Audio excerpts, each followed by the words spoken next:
Astaghfirullah. Assalamualaikum warahmatullahi wabarakatuh.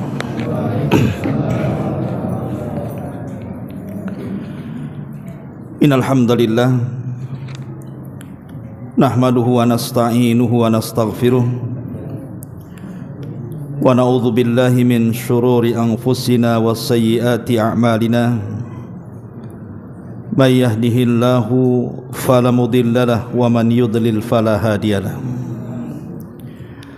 Asyhadu an la ilaha illallah wahdahu rabbi la syarika lah wa asyhadu anna Muhammadan abduhu wa rasuluhu alladzi la nabiyya ba'dah.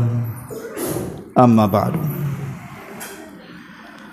Allahumma ij'al hadza istima'ana istima'an marhuma waj'al tafarruqana min ba'dihi tafarruqan ma'suma wa la taj'al fina wala min bainina syaqiyan wala mahruma. Rabbi israh li sadri wa yassir li amri wahlul 'uqdatam min lisani yafqahu qawli. Amma ba'du. Hadirin dan hadirat yang dimuliakan Allah Subhanahu wa taala. Alhamdulillah, di malam hari ini setelah melaksanakan kewajiban Allah salat maghrib berjamaah, saya ucapkan jazakumullah khairan sudah mengundang saya kemari lagi di Tanjung Uban ini. Dan tak lupa salawat juga salam kita hadiahkan kepada Rasul kita Nabi besar Muhammad sallallahu alaihi wa ala alihi wasallam. Pembahasan di malam hari ini karena kita sudah memasuki tanggal 2 bulan Dzulhijjah. Karena masuknya waktu itu kan seiring dengan tenggelam matahari. Artinya kita sudah masuk pada tanggal 2 Dzulhijjah. Dan bulan Dzulhijjah ini disabdakan dalam sebuah hadis dari Nabi sallallahu alaihi wasallam termasuk khairu ayyamid dunya, sebaik-baik hari di dunia ini. Tidak ada satupun hari di dunia yang lebih baik dibandingkan hari-hari di 10 awal bulan Dzulhijjah. Disebutkan oleh para ulama, ada 10 hari dalam setahun itu di 3 waktu. Semua sangat istimewa. Pertama 10 akhir Ramadan, dari tanggal 20 sampai tanggal 30. Kemudian yang kedua 10 awal bulan Muharram, dari tanggal 1 sampai tanggal 10. Dan yang ketiga 10 awal bulan Dzulhijjah. Ini 10 hari ini luar biasa di sisi Allah Subhanahu wa taala. Tapi dari kesemuaannya, dari 10 akhir Ramadan, 10 awal bulan Muharram, 10 awal bulan Dzulhijjah, 10 awal bulan Dzulhijjah ini yang paling istimewa. Karena Nabi SAW menganggap bahwa 10 awal bulan Dzulhijjah ini khairu ayyamid dunya, sebaik-baik hari di dunia ini dalam setahun. Maka ini kesempatan malam ini kita akan membahas tentang afdalu ayyamid dunya, seutama-utama hari di dunia ini. Ma'asyiral muslimin yang dimuliakan Allah Subhanahu wa taala, sebagaimana biasa kita urut dari sisi sejarah, kemudian masuk kepada keutamaan-keutamaannya, kemudian masuk kepada amal-amal apa saja yang harus kita lakukan selama bulan Dzulhijjah ini. Inilah 3 pembahasan yang kita akan bahas di malam hari ini. Mudah-mudahan cukup waktunya. Yang pertama bicara tentang ahdath dulu. Ahdath tarikhiyah namanya. sejarah yang terjadi di zaman baik sebelum Islam ataupun di zaman setelah datangnya Islam. Ma'asyiral muslimin yang dimuliakan Allah Azza wa Jalla, di dalam Al-Quran, tepatnya dalam surah Al-A'raf ayat 142, Allah Subhanahu wa taala berfirman, wa wa'adna Musa 30 lailatan wa atmamnaha bi ashrin fatamma miqatu rabbih 40 lailatan. Kata Allah Subhanahu wa taala, kami telah berbuat janji dengan Nabi Musa selama 30 malam. Kemudian kami sempurnakan dengan 10 malam berikutnya, maka sempurnalah perjanjian Musa dengan Rabb-Nya 40 malam. Apa maksudnya ayat ini? Nabi Musa alaihi salatu wassalam setelah menyeberangkan Bani Israel dari Mesir, dan Allah Subhanahu wa taala azab Fir'aun dengan ditenggelamkan di Laut Merah. Kemudian Musa pun berhasil membawa Bani Israel ke tanah perjanjian. Maka Musa meminta kepada Allah Subhanahu wa taala untuk dibuatkan undang-undang kepada mereka. Maka kemudian Allah pun mengabulkan keinginannya dengan cara mengundang Nabi Musa ke Bukit Saina, atau bahasa Quran disebut Tur namanya, dan itu sering dijadikan sumpah dalam Quran. Lah ketika sampai di Bukit Tur saja, karena dia akan berdialog dengan Allah Subhanahu wa taala, maka dia pun kemudian berpuasa selama 30 malam. Di malam ke-30 itulah Nabi Musa hendak membatalkan puasanya, tapi Allah Subhanahu wa taala kemudian melarang dan disuruh menyempurnakan 10 hari berikutnya, sehingga puasa Nabi Musa 40 malam. Baru Allah turunkan Taurat kepada Musa. Sebagian ahli tafsir, wallahu alam riwayatnya sahih atau tidak, masalahnya riwayat ini hampir kebanyakan semua ahli tafsir mencantumkannya, baik Ibnu Katsir, At-Tabari, dan banyak tafsir-tafsir yang lainnya, bahwa yang dimaksud 30 hari pertama Nabi Musa berpuasa itu maksudnya di bulan Dzulqa'dah, dan tambahan 10 hari berikutnya maksudnya di permulaan bulan Dzulhijjah, dari tanggal 1 sampai tanggal 10 sebagai penggenap yang 30 hari itu. Artinya bahwa 10 awal bulan Dzulhijjah ini sangat istimewa bagi Bani Israel khususnya, dan bagi Nabi Musa alaihi salatu wassalam, karena setelah 10 tambahan dari 30 hari berpuasa, Nabi Musa pun akhirnya berjumpa dengan Allah dan berdialog dengan Allah Azza wa Jalla. Dan itulah keunggulan Nabi Musa menjadi kalimur rahman, nabi yang banyak berdialog dengan Allah Subhanahu wa taala. Ini yang pertama. Kemudian yang kedua, kisah yang masyhur dalam Quran tentang penyembelihan Ibrahim kepada Ismail, di mana Allah Subhanahu wa taala menyebutkan dalam surah As-Saffat lengkap ceritanya sampai kepada ayat wa fadainahu bidzibhin azim wa tarakna alaihi fil akhirin, dan kami ganti Ismail dengan kambing yang sangat besar, dan itu semua akan menjadi cerita bagi orang-orang yang setelahnya. Ma'asyiral muslimin wal muslimat rahimani wa rahimakumullah, ini dua kisah yang masyhur terjadi di bulan Dzulhijjah dan di awal-awal bulan Dzulhijjah. Kita beralih kepada zaman Nabi sallallahu alaihi wasallam. Kita singkat-singkat saja karena waktu juga mepet dan pembahasan banyak. Pertama, di zaman Nabi sallallahu alaihi wasallam, kita tahu bahwa setelah perjanjian Hudaybiyah, perjanjian Hudaybiyah yang mengikat dengan orang-orang musyrik Arab, walaupun secara zahir merugikan kaum muslimin, tetapi Allah Subhanahu wa taala berkehendak lain dengan perjanjian itu. Lah salah satunya Nabi sallallahu alaihi wasallam dengan leluasa akhirnya mampu menyurati raja-raja dunia agar mereka masuk Islam. Salah satu raja yang disurati adalah Raja Romawi, Herakli. Kemudian Raja Persia, Kisra.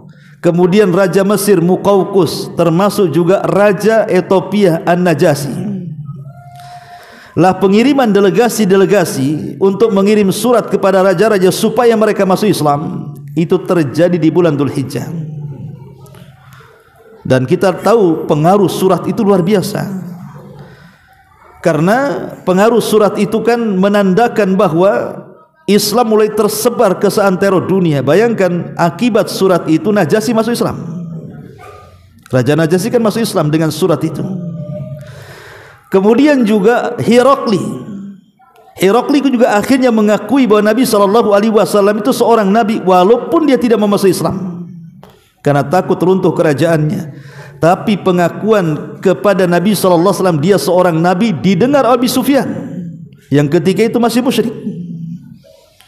Kemudian juga Muqawqus, ketika dia menerima surat, dia menghargai surat itu. Kemudian dia tidak masuk Islam, tapi sangat memuliakan surat itu, bahkan menghadiahi dua wanita. Pertama Maria Kibtiyah yang kemudian digauli Nabi, lahirlah Ibrahim.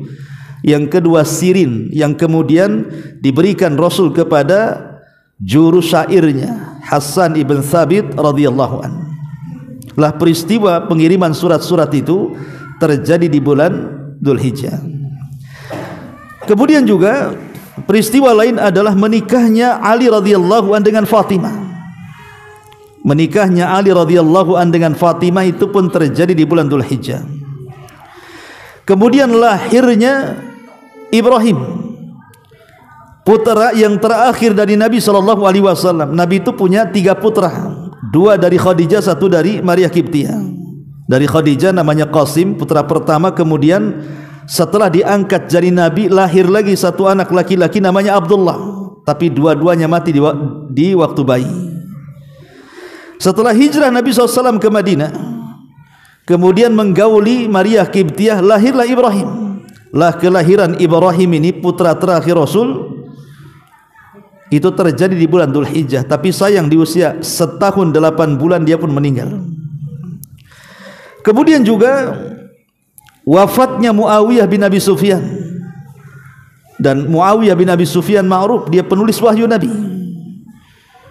Dan dia raja pertama dalam Islam setelah hilangnya kekuasaan Khulafaur Rasyidin. Khulafaur Rasyidin kan 30 tahun. Dimulai dari Abu Bakar, kemudian Umar, kemudian Utsman, kemudian Ali, kemudian Hasan ibnu Ali selama 6 bulan. Kemudian setelah kekuasaan Hasan diserahkan kepada Muawiyah, sampai di sinilah Khulafaur Rasyidin. Baru berpindah kepada sistem kerajaan. Lah raja pertama itu Muawiyah ibn Abi Sufyan. Inilah pengasas daulah Umayyah yang pertama. Lah meninggalnya Muawiyah juga terjadi di bulan Dzulhijjah. Kemudian juga mati syahidnya khalifah yang kedua.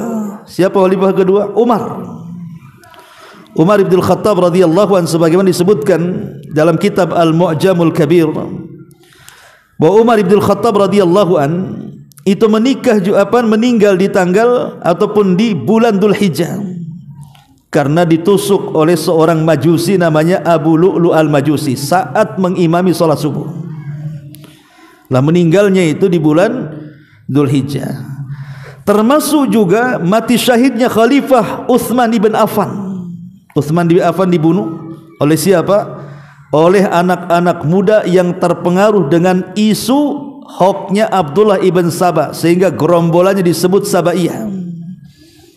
5.000 pasukan anak-anak muda inilah yang kemudian beramai-ramai membunuh Utsman ibn Affan ketika itu dia sedang berpuasa dan sedang membaca Al-Quran.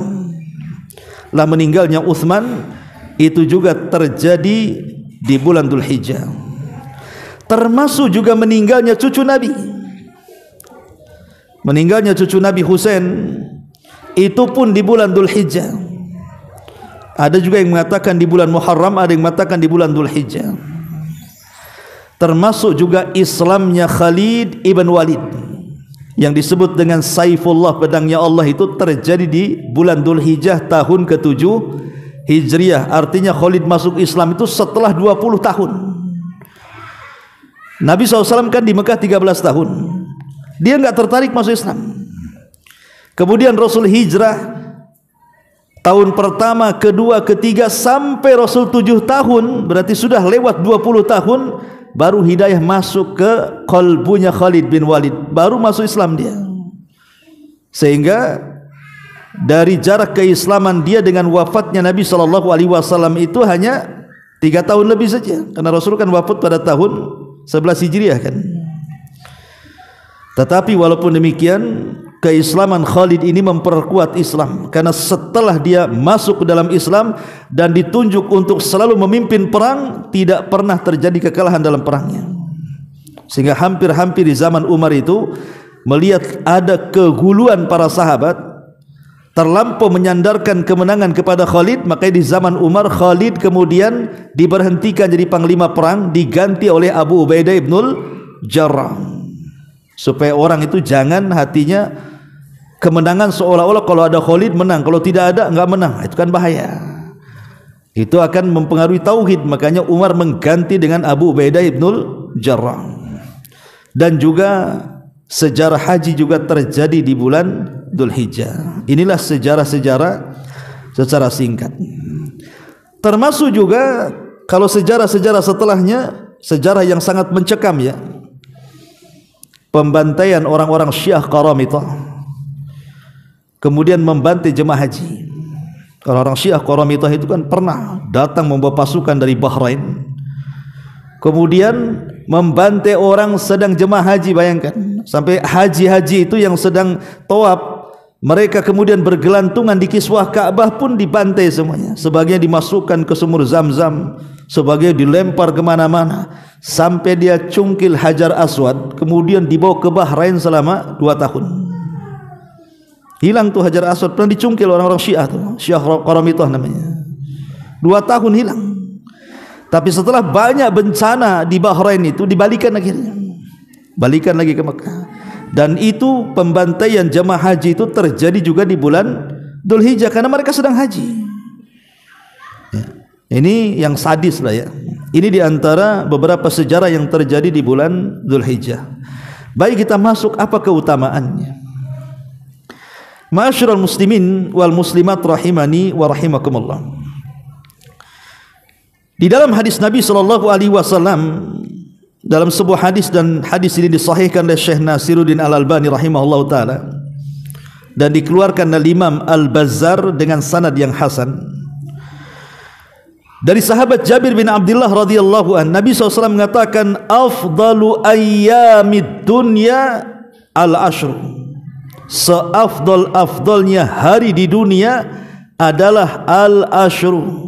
Apa maksud al-ashru? Yakni ashru Dzulhijjah, maksudnya 10 awal bulan Dzulhijjah. Kila dikatakan kepada Nabi SAW, wala mislahunna fi sabilillah, apakah orang-orang yang beramal di 10 awal bulan Dzulhijjah itu semisal dengan orang yang berjihad di jalan Allah? Maka Rasul mengatakan, la mithlahunna fi sabilillah. Oh tidak, masih besar orang yang beramal soleh di awal bulan Dzulhijjah pahalanya dibandingkan orang jihad, kata Rasul. Illa, kecuali kata Nabi SAW, rajulun affara wajhahu biturabi, kecuali kalau seandainya orang-orang yang berangkat jihad itu kemudian wajahnya dipenuhi dengan debu-debu peperangan. Dalam riwayat, Nabi SAW mengatakan ketika dikatakan oleh para sahabat kepada Rasul, walal jihadu fi sabilillah, apakah sebanding pahalanya dengan orang yang jihad fi sabilillah, kata para sahabat. Maka Rasul mengatakan tidak, kecuali kata Nabi SAW, kalau memang dia itu berjihad, illa rajulun kharaja bi nafsihi wa malih wa lam yarji min dzalika bi syai'in, kecuali orang yang berjihad ini keluar membawa seluruh hartanya. Ingat, seluruh hartanya dibawa, tidak disisakan kepada keluarganya. Kemudian dia serahkan jiwanya, kemudian dia bertempur habis-habisan dalam peperangannya, kemudian dia mati syahid dan tidak pernah kembali baik jiwa ataupun hartanya, baru sebanding, kata Rasul. Subhanallah ya.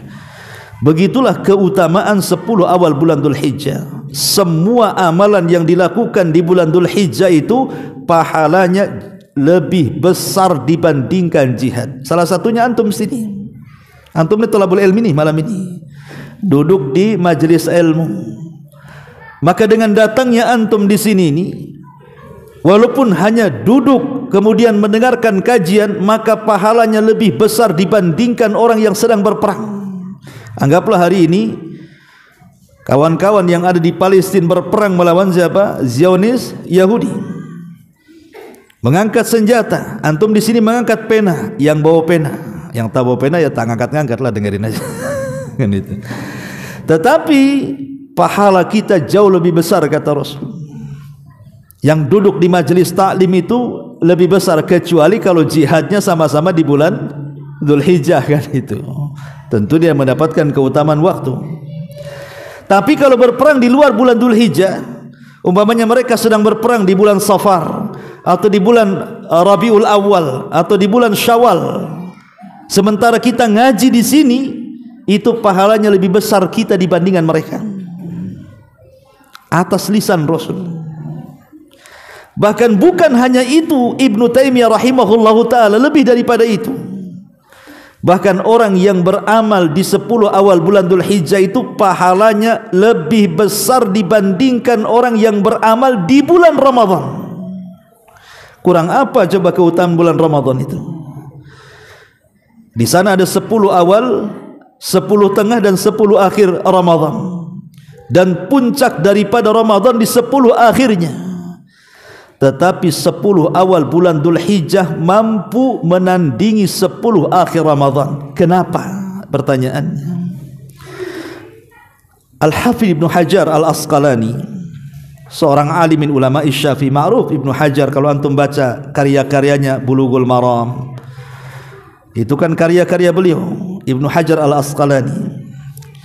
Dia mengatakan, kenapa kemudian 10 awal bulan Dzulhijjah ini demikian mulia? Apa kata beliau? Walladzi yadhhar anna sababa fi imtiyazi 'ashri Dzulhijjati lima kan ijtima'i ummahatil ibadati fihi wa hiya as-salat was-siyam was-sadaqatu wal hajj wa la yata'atta dzalika fi ghairihi. Ini alasannya. Apa kata beliau? Al-Hafidz Ibnu Hajar mengatakan dalam kitabnya Fathul Bari, yang tampak bagiku, kata dia, sebab kenapa 10 awal bulan Dzulhijjah itu sangat istimewa melebihi 10 akhir Ramadan, karena di 10 awal bulan Dzulhijjah itu terkumpul seluruh pokok-pokok ibadah yang tidak terkumpul di bulan-bulan lainnya. Jadi seluruh pokok-pokok ibadah ada di bulan Dzulhijjah, terutama di 10 awal. Di sana ada salat kata beliau, di sana ada puasa, di sana ada sedekah, di sana ada haji. Dan ini pokok-pokok ibadah. Atau dengan kata lain, rukun-rukun Islam bisa kita lakukan secara sempurna di bulan Dzulhijjah, tapi di bulan Ramadan kita tidak bisa melakukannya. Di bulan Dzulhijjah antum bisa syahadat, bisa salat, bisa puasa, bisa zakat, bisa haji. Tapi di bulan Ramadan, meskipun di 10 akhir Ramadan, ya mungkin anda bisa syahadat, antum bisa salat, bisa juga puasa, bisa juga zakat, tapi haji tak bisa. Kalau antum haji di 10 akhir Ramadan sendirian lah antum, untang lantung di Mina ke Arafah lempar jumroh, ngapain?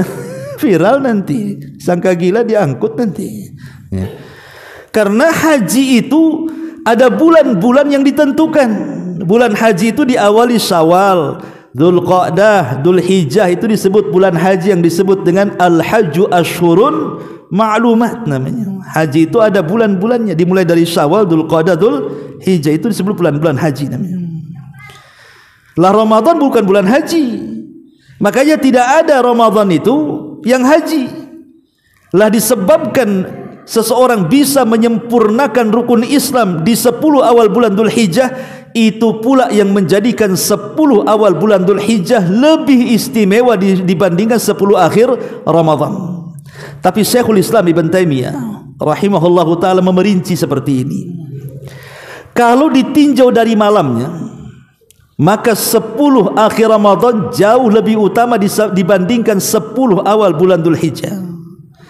Tapi kalau ditinjau dari siangnya, dari hari-harinya, maka 10 awal bulan Dzulhijjah lebih mulia dibandingkan 10 akhir Ramadan. Itu rincian daripada Imam Ibnu Taimiyah rahimahullah ta'ala yang diperkuat oleh muridnya Ibnu Qayyim. Alasannya apa? Ya jelas, karena di 10 akhir Ramadan di malam harinya ada Lailatul Qadar. Dan Lailatul Qadar tidak ada di malam 10 awal bulan Dzulhijjah. Karena itu kekhususan 10 akhir Ramadan. Ya. Sebagaimana di 10 awal bulan Dzulhijjah ada haji yang tidak bisa dilakukan di 10 akhir Ramadan. Ma'asyiral muslimin yang dimuliakan Allah Azza wa Jalla, ketika di malam 10 akhir Ramadan para malaikat turun di malam itu, dan malaikat itu sesuatu yang gaib. Tapi di 10 awal bulan Dzulhijjah maka orang-orang datang ke Baitullah dan itu bisa dilihat mata. Yang satu gaib, yang satu dilihat mata. Yang satu rombongan malaikat, yang satu rombongan haji yang sedang berziarah ke Baitullah. Yang satu turun Lailatul Qadar, yang satu pula Allah turun ke langit bumi kemudian berbangga dengan para malaikatnya. Lihatlah hamba-hambaku tuh yang datang dari mana-mana penuh dengan debu hanya untuk mengunjungiku, kata Nabi. Dan tidak ada setan lebih terhina, lebih tersakiti dibandingkan di dua tempat, saat hari Arafah dan saat perang Badar. Dan itu tidak terjadi di bulan Ramadan kecuali pada tanggal 17-nya saja. Artinya bukan 10 akhir Ramadan kan, karena perang Badar kan tanggal 17 Ramadan. Ya. Ma'asyiral muslimin yang dimuliakan Allah Azza wa Jalla, itulah kemudian kenapa menjadi istimewa 10 awal bulan Dzulhijjah. Baik, kita akan rinci saja biar enak catatnya. Yang pertama, Allah Subhanahu wa taala bersumpah dalam Al-Qur'an dengan 10 awal bulan Dzulhijjah. Dan itu ma'ruf dalam ayat yang antum sering baca, wal fajri walayalin ashri, demi waktu fajar dan demi malam-malam yang 10. Terjadi silang pendapat di antara ulama apa yang dimaksud malam-malam 10 ini sehingga dijadikan sumpah dalam Quran. Ada yang mengatakan 10 akhir Ramadan, ada yang mengatakan 10 awal bulan Dzulhijjah, dan kebanyakan ulama tafsir mengatakan bahwa maksudnya layalin ashri adalah Ashru Dzulhijjah, 10 awal bulan Dzulhijjah. Ketika 10 awal bulan Dzulhijjah ini dijadikan alat sumpah oleh Allah, dan Allah tidak pernah sembarang bersumpah dalam Al-Quran, walaupun makhluk Allah banyak kan, tapi tidak semua dijadikan sumpah dalam Quran kan. Tetapi Allah menjadikan sumpah dari makhluknya itu dari makhluk-makhluk yang sangat istimewa di sisi Allah Subhanahu wa ta'ala. Makanya 10 awal bulan Dzulhijjah itu istimewa dan dijadikan sumpah dalam Al-Quran. Yang kedua, annahal ayyam al-ma'lumat allati syuri'a fiha dzikru, bahwa 10 awal bulan Dzulhijjah adalah hari-hari yang disebutkan dalam Al-Quran dengan istilah ayyam ma'lumat, hari-hari yang maklum, hari-hari yang sudah diketahui, di mana di dalamnya disyariatkan untuk berzikir kepada Allah Azza wa Jalla. Kalau kita bisa melihat 3 riwayat tentang keutamaan bulan Dzulhijjah itu. Pertama, riwayat yang sudah saya baca tadi, riwayat Jabir bin Abdullah radhiyallahu an, di mana riwayat Abdullah bin Abbas radhiyallahu an mengatakan, ma min ayyamin al-amalu salihu fiha ahabbu ila Allah min hadhihi al-ayyamil ashri. Qalu ya Rasulullah, walal jihadu fi sabilillah? Qala walal jihadu fi sabilillah illa rajulun kharaja bi nafsihi wa mali thumma lam yarji min dzalika bi syai'in. Ini satu riwayat dari Abdullah bin Abbas. Kata Nabi SAW, tidak ada hari-hari yang amal soleh di dalamnya lebih dicintai Allah dibandingkan hari-hari di 10 awal bulan Dzulhijjah. Sahabat bertanya, Apakah sebanding dengan jihad wahai Rasul? Kenapa sahabat mengatakan sebanding dengan jihad? Karena di mata para sahabat tidak ada amalan yang lebih mulia melebihi jihad. Itu di mata para sahabat. Makanya mereka mempermisalkan dengan jihad. Kenapa mereka tidak mempermisalkan dengan amalan yang lain? Apakah sebanding dengan solat? Apakah sebanding dengan puasa? Apakah sebanding dengan sedekah? Tidak. Sahabat kalau mempermisalkan bandingan amal itu pasti memilih yang paling tinggi. Apakah sebanding dengan jihad wahai Rasul? Karena jihad itu kata Rasul sanamul Islam kan, puncak daripada Islam jihad itu. Tapi Rasul mengatakan tidak. Walal jihadu fi sabilillah. Oh tidak, masih besar amalan di 10 awal bulan Dzulhijjah dibandingkan jihad. Kecuali kalau yang berjihadnya ini adalah seseorang yang membawa seluruh harta dan jiwanya kemudian tidak pernah pulang alias mati syahid. Baru sebanding. Ya. Dalam hadis ini dan juga hadis yang lainnya dari Abdullah ibn Umar itu semakna kurang lebih, menunjukkan bahwa amalan apapun secara umum, sebutkan amalannya. Pokoknya amalan-amalan itu dianggap amalan ibadah dan amal soleh. Itu kalau dilakukan di 10 awal bulan Dzulhijjah itu pahalanya jauh lebih besar dibandingkan jihad. Kecuali yang jihadnya mati syahid dengan menghabiskan semua harta dan jiwa. Tapi ada hadis lain yang kemudian lafadznya sama, tapi di ujung hadis berbeda. Kata Nabi SAW, "Ma min ayyamin a'zam indallah wa la ahabba ilaihi minal amali min hadhihi al-ayyamil ashri fa aqsiru fihinna minat tahlili wat takbiri wat tahmid," kata Rasul. Tidak ada hari-hari yang lebih agung kata Nabi di sisi Allah, dan tidak pula amalan lebih dicintai di sisi Allah dibandingkan di 10 awal bulan Dzulhijjah. Oleh karenanya kata Rasul, perbanyak mengucapkan la ilaha illallah, perbanyak mengucapkan Allahu Akbar, dan perbanyak mengucapkan alhamdulillah. Di hadis yang pertama Rasul SAW menyebutkan amalan umum. Pokoknya amalan apa saja kata Rasul, kalau dilakukan di 10 awal bulan Dzulhijjah itu pahalanya lebih tinggi dibandingkan jihad. Tapi dalam hadis yang ini justru Nabi SAW menyebutkan amalan khusus. Berupa apa? Berupa zikir. Disuruh kita memperbanyak tahlil, memperbanyak takbir, dan memperbanyak tahmid. Kenapa? Kenapa zikir diprioritaskan di sini? Ulama mengatakan dan menjawab karena zikir itu amalan yang paling istimewa dari seluruh amalan yang ada. Sampai-sampai Nabi SAW mengatakan, "Ala ukhbirukum bi khairi min a'malikum."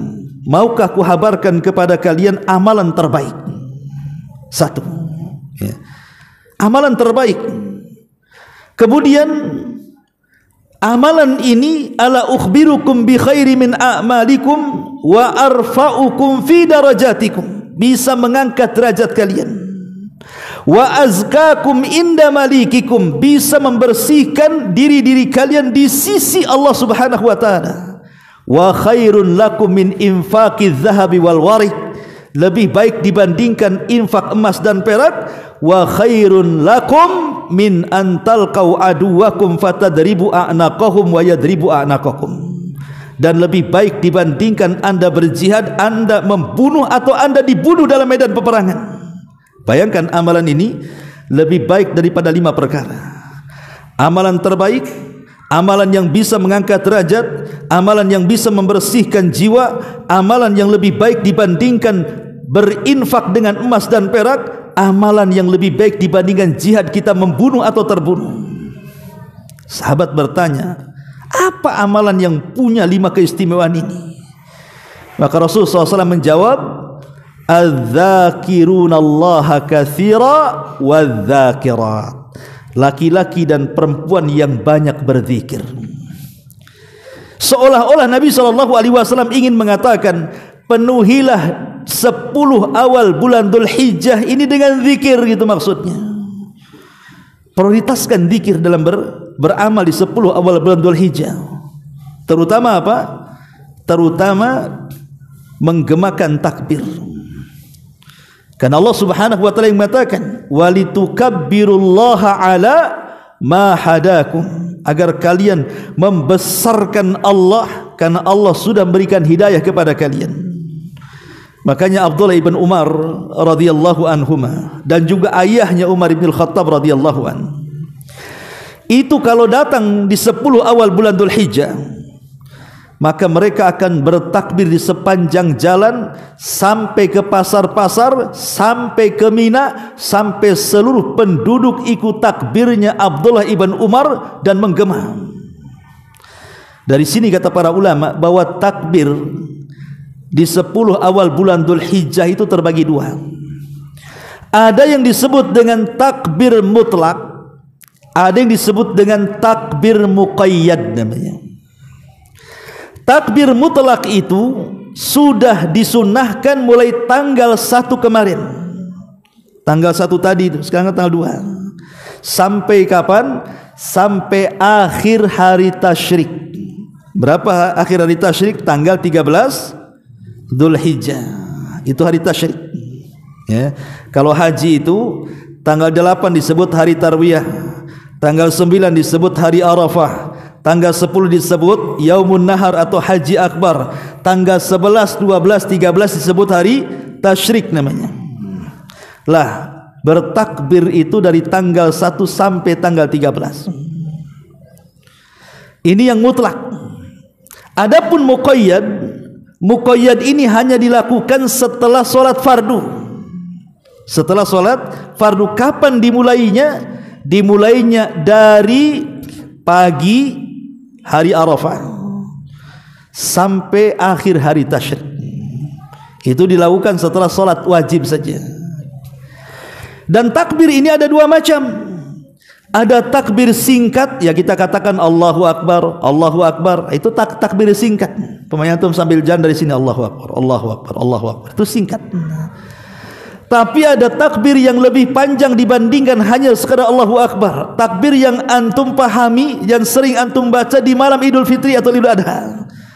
Allahu Akbar, Allahu Akbar, Allahu Akbar. La ilaha illallah, Allahu Akbar, Allahu Akbar, walillahil hamd. Ini kalau antum mau baca ini bisa dari tanggal 1 kemarin sampai nanti tanggal 13. Kalau antum melakukan belum sampai Idul Fitri bang, Idul Adha juga belum. Kalau takbir itu ya, itu karena orang awam tidak paham. Ya tapi takbir ini kan sendiri-sendiri. Jangan pula malam ini habis ngaji ambil mic antum takbiran, apa enggak digerebek kan? Ini belum saatnya Idul Adha katanya. Karena mereka tidak paham bahwa takbir itu kalau Idul Adha disunahkan dari awal tanggal 1 sebenarnya dan diakhiri tanggal 13. Berarti lama tuh takbir itu harusnya. Ma'asyiral muslimin yang dimuliakan Allah Subhanahu wa taala, intinya bahwa hari-hari tanggal 1 sampai tanggal 10 itu disebut ayyamul ma'lumat. Kemudian yang ketiga, Nabi SAW menyebut bahwa tanggal 1 Dzulhijjah sampai tanggal 10 itu disebut afdalu ayyamid dunya, yang sudah saya katakan di awal, seafdal-afdalnya hari di dunia. Berdasarkan riwayat yang disahihkan oleh Syekh Albani rahimahullahu taala, afdalu ayyamid dunya ayyamul ashri. Seutama-utama hari di dunia adalah hari 10 awal bulan Dzulhijjah. Kemudian yang keempat, karena di sana ada hari Arafah. Hari Arafah, tanggal berapa hari Arafah? Tanggal 9. Itu hari Arafah. Karena orang-orang yang sedang haji lagi wukuf dia di sana. Dan kita tahu bahwa hari Arafah ini sangat istimewa bagi jemaah haji dan sangat istimewa juga bagi orang yang tidak haji. Bagi yang haji mereka sedang wukuf, bagi yang tidak haji mereka sedang berpuasa, yang disebut dengan puasa Arafah. Ketika Rasul ditanya pahalanya bagaimana wahai Rasul, kata Rasul, yukaffiru sanatal madhiyatal baqiyatah, bisa menggugurkan dosa setahun yang sudah berlalu dan setahun yang akan datang. Ini bagi kita yang tidak haji. Tapi bagi yang haji itu momen terbaik bagi mereka, Karena haji itu ditentukan dengan Arafah. Disitulah Allah turun ke dunia, kemudian mengampuni dosa-dosa orang sebanyak itu, dan Allah berbangga dengan mereka di hadapan para malaikat, orang-orang yang sedang berada di padang Arafah itu. Kemudian juga yang kelima, anna fiha yaumun nahar. Karena di 10 awal bulan Dzulhijjah itu ada hari penyembelihan alias kurban. Dan ibadah kurban ini ibadah yang sangat istimewa, ikhwan. Makanya Allah selalu sandingkan perintah kurban itu dengan salat. Tidak pernah Allah sandingkan dengan puasa, tidak pernah Allah sandingkan dengan zakat. Yang banyak Allah sandingkan kurban itu dengan ibadah salat. Kenapa? Kata Imam Ibn Taimiyah, karena kalau kita bicara ibadah badan, tidak ada yang lebih istimewa dibandingkan salat. Tapi kalau kita cerita ibadah harta, maka tidak ada yang lebih istimewa dibandingkan kurban pada waktunya. Artinya pada waktunya tanggal 10 sampai tanggal 13. Itu tidak ada amal istimewa dibandingkan kurban. Ya. Ma'asyiral muslimin, dan ini pembahasannya panjang masalah kurban. Nanti besok pagi. Kemudian juga yang keenam, karena tadi terkumpul semua pokok-pokok ibadah yang tidak bisa terkumpul di luar bulan Dzulhijjah. Dan yang lebih mulia lagi adalah annahu yaumu ikmalid dini wa itmamun ni'mati, bahwa 10 awal bulan Dzulhijjah turun ayat tentang kesempurnaan Islam. Dalam surah Al-Maidah ayat 3 atau yang ma'ruf antum hafal, al-yauma akmaltu lakum dinakum wa atmamtu alaikum ni'mati wa raditu lakumul Islam madina. Hari ini kusempurnakan agama kalian. Hari ini kusempurnakan nikmatku untuk kalian. Hari ini kuredoi Islam sebagai agama kalian. Kapan ayat ini turun? Ayat ini turun di hari Arafah. Saat Nabi SAW di Bukit Arafah di hari Jumat. Ayat ini turun. Lah ketika ayat ini turun, orang-orang Yahudi datang kepada Umar ibn Khattab radhiyallahu anhu dan mengatakan kepada Umar ibn Khattab radhiyallahu anhu, annakum taqra'una ayatan law nazalat fina ma'syaral yahud latakhadna dzalika ida, katanya. Kalian selalu membaca satu ayat dalam kitab kalian. Ketahuilah, kalau ayat itu turun bagi bangsa kami Yahudi, kami akan menjadikan turunnya ayat itu sebagai hari raya ulang tahun kami, katanya. Ketika itu Umar bertanya, inilah a'lamu haitsu unzilat wa aina unzilat. Oh, aku tahu ayat itu, dan aku tahu ayat itu turun kapan dan di mana ayat itu turun. Kemudian Umar pun menceritakan ayat itu turun di hari Arafah, di hari Jumat, di padang Arafah. Kemudian dia pun membaca al-yauma akmaltu lakum dinakum wa atmamtu alaikum ni'mati wa raditu lakumul Islam madina. Subhanallah, ini ayat yang sangat agung, ikhwan. Kenapa? Karena hanya satu-satunya agama yang sangat sempurna dan paripurna itu hanya Islam. Tidak ada agama yang lebih sempurna dibandingkan Islam, yang aturannya mencakup segala lini kehidupan manusia, dari yang remeh temeh sampai yang besar sekali. Contoh yang remeh temeh seperti yang dikatakan kepada Salman Al-Farisi radhiyallahu anhu. Ya Salman, kata orang Yahudi ini, apakah sahibukum, maksudnya sahabat kamu, maksudnya Rasulullah, yu'allimukum kulla syai'in hatta al-khira'ah, mengajarkan sesuatu sampai kepada urusan jamban? Kata Salman dengan bangganya, ajal yu'allimuna nabiyuna kulla syai'in hatta al-khira'ah. Ya tentu, sahabat kami, nabi kami mengajarkan segala sesuatu sampai kepada urusan remeh temeh, masalah jamban pun diatur. Agama mana yang mengatur soal jamban? Coba masuk WC ada doanya, masuk WC langkah kakinya dijelaskan, keluar WC ada doanya, langkah kakinya pun dijelaskan. Coba Dalam WC juga dijelaskan tidak boleh menghadap kiblat, tidak boleh membelakanginya. Agama mana yang mengatur sampai kepada urusan jamban juga? Lah kalau urusan jamban saja diatur, macam mana pula urusan yang lebih besar dibandingkan jamban? Urusan politik, urusan kekuasaan, itu lebih diatur lagi dalam Islam. Karena Islam agama yang sempurna. Karena ada orang yang kemudian hendak memisahkan urusan dunia itu dengan urusan agama. Muncullah pemahaman-pemahaman liberal. Pemahaman liberal yang ingin memisahkan antara agama dan dunia. Tidak bisa.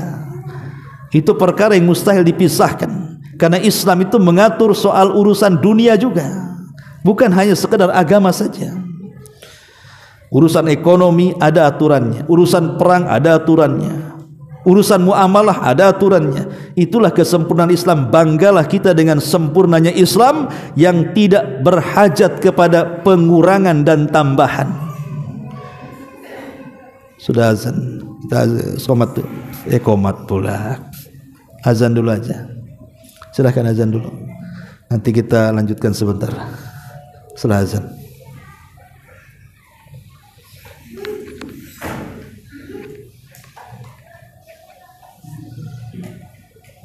أشهد